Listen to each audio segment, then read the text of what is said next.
ভারতের কয়েকটি রাজ্যে টানা মৌসুমি বৃষ্টিতে বন্যা, জলাবদ্ধতা ও ভূমিধসের পরিস্থিতি তৈরি হয়েছে। সবচেয়ে বেশি ক্ষতিগ্রস্ত হয়েছে মহারাষ্ট্র, গুজরাট, হিমাচল প্রদেশ ও ওডিশা। বিভিন্ন এলাকায় আটকে পড়া বাসিন্দা ও বিদেশি পর্যটকদের উদ্ধার কাজ করছে প্রশাসন। কোথাও কোথাও সড়ক ও সেতু ক্ষতিগ্রস্ত হয়েছে, ব্যাহত হয়েছে রেল, সড়ক ও বিমান চলাচল। ভারী বৃষ্টির পূর্বাভাস থাকায় কয়েকটি রাজ্যে জারি করা হয়েছে সতর্কতা। মৌসুমী বৃষ্টি প্রতি বছরই আসে, কিন্তু এবার টানা বর্ষণে বিপর্যস্ত ভারতের জনজীবন।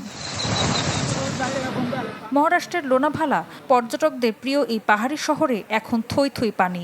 নৌকা নিয়ে উদ্ধারকর্মীরা পৌঁছানোর চেষ্টা করছেন আটকে পড়া মানুষের কাছে। নিরাপদে সরিয়ে নেওয়া হচ্ছে পোষা প্রাণীকেও। जो पानी का फ्लो है थोड़ा बढ़ते जा रहा है। 2-3 দিন ধরে একটানা বৃষ্টি হচ্ছিল, পানি ক্রমেই বাড়ছিল। খবর দেওয়ার 1 ঘন্টার মধ্যে উদ্ধারকারী দল এসে আমাদের নিরাপদ স্থানে নিয়ে যায়। और एक आध घंटे में आके सब पूरे जन को रेस्क्यू कर लिया है।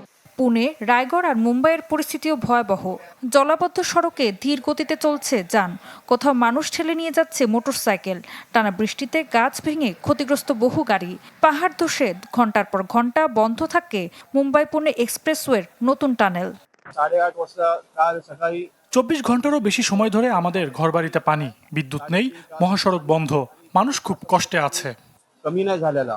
গুজরাটের ভালসাদে ঘরবাড়িতে পানি ঢুকে ডুবেছে আসবাবপত্র। রাজকোটে ধসে পড়েছে একটি সেতু। আসামের গুয়াহাটিতে নোংরা জমা পানির স্বাস্থ্য ঝুঁকি নিয়ে উদ্বিগ্ন স্থানীয়রা। উজ্জয়িনীতে নদীর পানি বেড়ে তলিয়ে গেছে একটি মন্দিরের কিছু অংশ। ভূমিধস আর আকস্মিক বন্যায় ক্ষতিগ্রস্ত হিমাচল প্রদেশ ও জম্মু কাশ্মীর। ওডিশার টানা বৃষ্টিতে বন্ধ বহু শিক্ষা প্রতিষ্ঠান। গুজরাট, উপকূলীয় মহারাষ্ট্র, কর্ণাটক ও কেরালায় অতিবৃষ্টির আশঙ্কায় জারি রয়েছে রেড অ্যালার্ট। কোথাও কোথাও 24 ঘন্টায় 24 সেন্টিমিটার পর্যন্ত বৃষ্টিপাত হতে পারে বলে সতর্ক করেছে কর্তৃপক্ষ। সরকারি হিসাবে চলতি মৌসুমী বৃষ্টিতে মহারাষ্ট্র, হিমাচল প্রদেশ ও ওডিশা সহ বিভিন্ন রাজ্যে বেশ কয়েকজনের মৃত্যু হয়েছে। 5 শতাধিক মানুষকে সরিয়ে নেওয়া হয়েছে নিরাপদ স্থানে।